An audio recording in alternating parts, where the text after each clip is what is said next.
Hello food storage friends, and welcome to another episode of Everyday Food Storage, where I show you how to make insanely delicious food using your food storage in everyday ways, and also how to use food storage in your very own recipes. Now in today's episode, I'm going to show you how to make these delicious apple cinnamon oatmeal muffins. It's going to be a great way for you to be able to send oatmeal on the go with your kids, and also a fantastic way to use a lot of food storage. So let's go ahead and get started.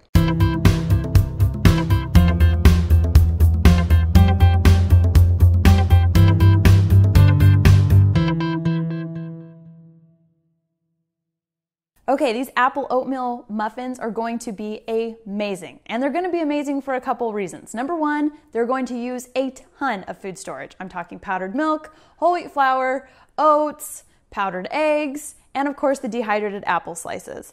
Now, here's your big food storage money saver for the week, okay? We've got our oats. That's what we're featuring this week, right? So the best place to get them is, of course, the LDS Home Storage Center. Why? Because you're going to save a ton of money. For each case of oats you buy, you're going to save upwards of $10 to $15 compared to other food storage companies. Now, if you're not familiar with the LDS Home Storage Center, it's super easy. I'll have a link below where you can link to it. You can either go to one of their centers and shop, or you can actually shop online and have it shipped straight to your house. It is awesome. Now, for this recipe, it's going to be easy. We're just going to go ahead and mix in our dry ingredients, add in our liquid, and get going. Okay, now to begin with, we're going to add in our regular dry ingredients, which would be our oats, our whole wheat flour, our baking powder, baking soda, and salt, and cinnamon. Now, the original recipe calls for eggs, and since I'm using powdered eggs, I'm just going to go ahead and put in my dry powdered eggs right now, 2 tablespoons for the 2 eggs, and I'm also going to go ahead and put in my powdered milk right there while it's all dry. Now, here is my other tip for you. I actually don't buy a lot of brown sugar anymore because I just use sugar and then molasses, because I can get molasses cheap from stores like Smart & Final, where you can buy it in bulk. So I'm just going to go ahead and add in my white sugar. Now, to use brown sugar, it's the same amount of sugar, so I put in 3/4 cup of white sugar, and then I'm just going to add in about a tablespoon of molasses to equal that brown sugar.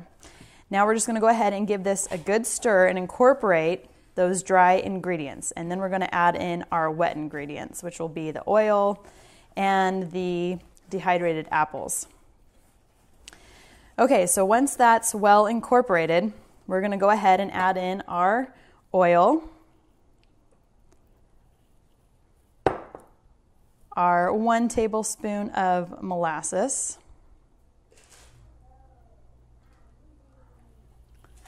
and our dehydrated apples. Now here is the big secret. The water that I would have used to make my powdered milk and my powdered eggs, I went ahead and threw in with my dehydrated apples. That way they're hydrated, and I'm not going to throw away the water that it hydrates in because it gives it such great flavor. And that way we're adding in more flavor, not wasting, and all of that. So we're going to go ahead and add in our apples.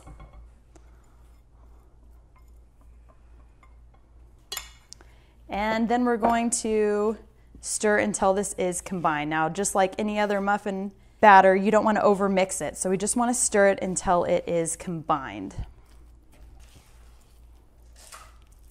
Okay, now as you can see, this batter is coming together. I can already smell the cinnamon and the apples. It's going to taste amazing. Now, once you have this incorporated, we're going to add it into our muffin tins.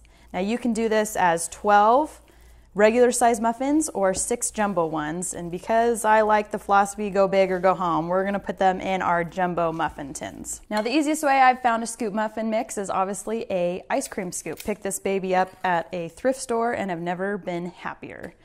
Go ahead and put in a scoop or so in each muffin tin. Okay, so now that you have your muffins at this point, you can either bake them or you can add a little something extra by adding a little strudel topping on the top. Now I made this streusel by combining equal parts of oats, whole wheat flour, and sugar along with some cold butter and cutting it in until it creates a coarse texture. Okay, now when your muffins are ready to put in the oven, you're going to go ahead and put them in a preheated 425-degree oven for just 5 minutes. Then you're going to go ahead and reduce the heat to 375 and continue to cook for another 25 to 26 minutes. Okay, now when your muffins are done, go ahead and remove them from the oven and put them on a cooling sheet to cool.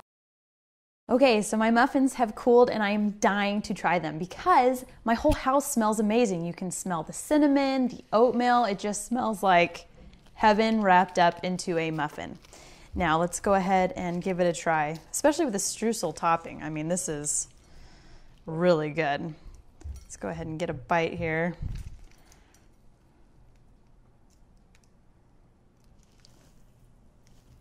And they're super moist. No one's ever going to know there's whole wheat in them. It's so good. Now, if you need the recipe, make sure you visit my website, storethisnotthat.com/everydayfoodstorage, and make sure you visit me next week for another wonderful episode of Everyday Food Storage. Want the recipe? Click on our link listed in our description below.